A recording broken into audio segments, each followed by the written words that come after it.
പ്രതിപക്ഷ ഉപനേതൃപദവി വിഷയത്തിൽ CPIക്ക് വാശിയില്ലെന്ന് CPI സംസ്ഥാന സെക്രട്ടറി ബിനോയ് വിശ്വം എന്ന് പറഞ്ഞു. എന്നാൽ LDFനകത്ത് വോട്ടെടുപ്പിൽ തീരുമാനങ്ങൾ എടുക്കാൻ ശ്രമിക്കുന്നത് ആരോഗ്യകരമല്ല എന്നും ബിനോയ് വിശ്വം പറഞ്ഞു.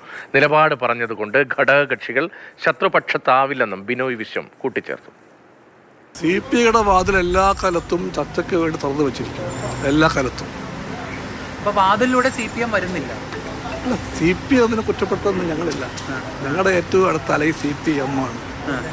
ആ ബോധ്യം CPIക്ക് എപ്പോഴും ഉണ്ട്. അങ്ങനെ LDFനകത്തൊരു വോട്ടെടുപ്പിലൂടെ പ്രശ്നങ്ങൾ തീർക്കാൻ ശ്രമിക്കുന്നത് ആരോഗ്യപരമല്ല.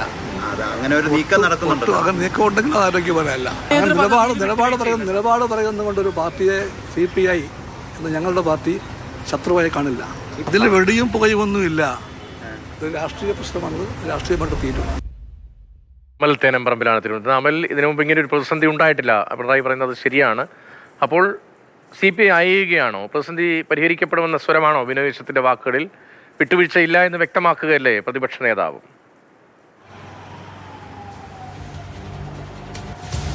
പ്രതിപക്ഷ നേതാവിൻ്റെ പ്രതികരണം കൂടുതൽ കടുപ്പിച്ചുള്ളതാണ്. നേരത്തെ വാർത്താ സമ്മേളനത്തിൽ പറഞ്ഞിരുന്നത് അത് പിണറായി നടത്തിയ പ്രതികരണമായിരുന്നു. അന്ന് പറഞ്ഞത് ഈ വിഷയം തീർന്നതാണ് എന്നുള്ളതായിരുന്നു. പക്ഷേ ഇന്നങ്ങനെയല്ല. ആ വിഷയത്തിൽ ആര് വിട്ടുവീഴ്ച ചെയ്യണമെന്നാണ് പറയുന്നത് എന്നുള്ളതാണ് പിണറായി വിജയൻ തിരിച്ചു ചോദിക്കുന്നത്. അതായത് ഡി രാജ കഴിഞ്ഞ ദിവസം പറഞ്ഞിരുന്നു ഈ പ്രതിപക്ഷ ഉപനേതാവ് സ്ഥാനത്തിൻ്റെ കാര്യത്തിൽ വിട്ടുവീഴ്ചയില്ല എന്ന്. ആ കാര്യം സൂചിപ്പിക്കുമ്പോഴാണ് അതിന് പ്രതികരണമായി പ്രതിപക്ഷ നേതാവ് ഈ ആര് വിട്ടുവീഴ്ച ചെയ്യണമെന്നാണ് എന്നുള്ള മറുചോദ്യം ചോദിക്കുന്നത്.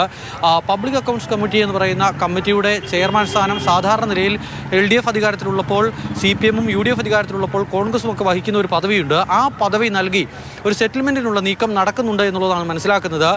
അതുകൊണ്ടാണോ ബിനോയ് വിശ്വം ഇന്നിപ്പോൾ കഴിഞ്ഞ ദിവസത്തേതുപോലെ കടുത്ത ഒരു സ്വരത്തിൽ പ്രതികരിക്കാത്തത് എന്നുള്ള കാര്യം വ്യക്തമല്ല. എന്തായാലും തർക്കം തുടരുകയാണ്. മുന്നണി യോഗം ഇതുവരെയും ചേരാൻ കഴിഞ്ഞിട്ടില്ല. ഈ LDFൻ്റെ പാർലമെൻ്ററി പാർട്ടി യോഗം ചേരാൻ കഴിഞ്ഞിട്ടില്ല. ഒരു സഭാ സമ്മേളനം കഴിഞ്ഞു പോകുന്നു. അങ്ങനെ വലിയ പ്രതിസന്ധി മുന്നണിക്കുള്ളിൽ ഉണ്ട്. ആ പ്രതിസന്ധി പരിഹരിക്കപ്പെടുന്നോ എന്നുള്ളതാണ് ബിനോയ് വിശ്വത്തിൻ്റെ പ്രതികരണത്തിൽ നിന്നും ഒരു അത്തരത്തിലൊരു സൂചന ബിനോയ് വിശ്വത്തിൻ്റെ പ്രതികരണത്തിലുണ്ട്.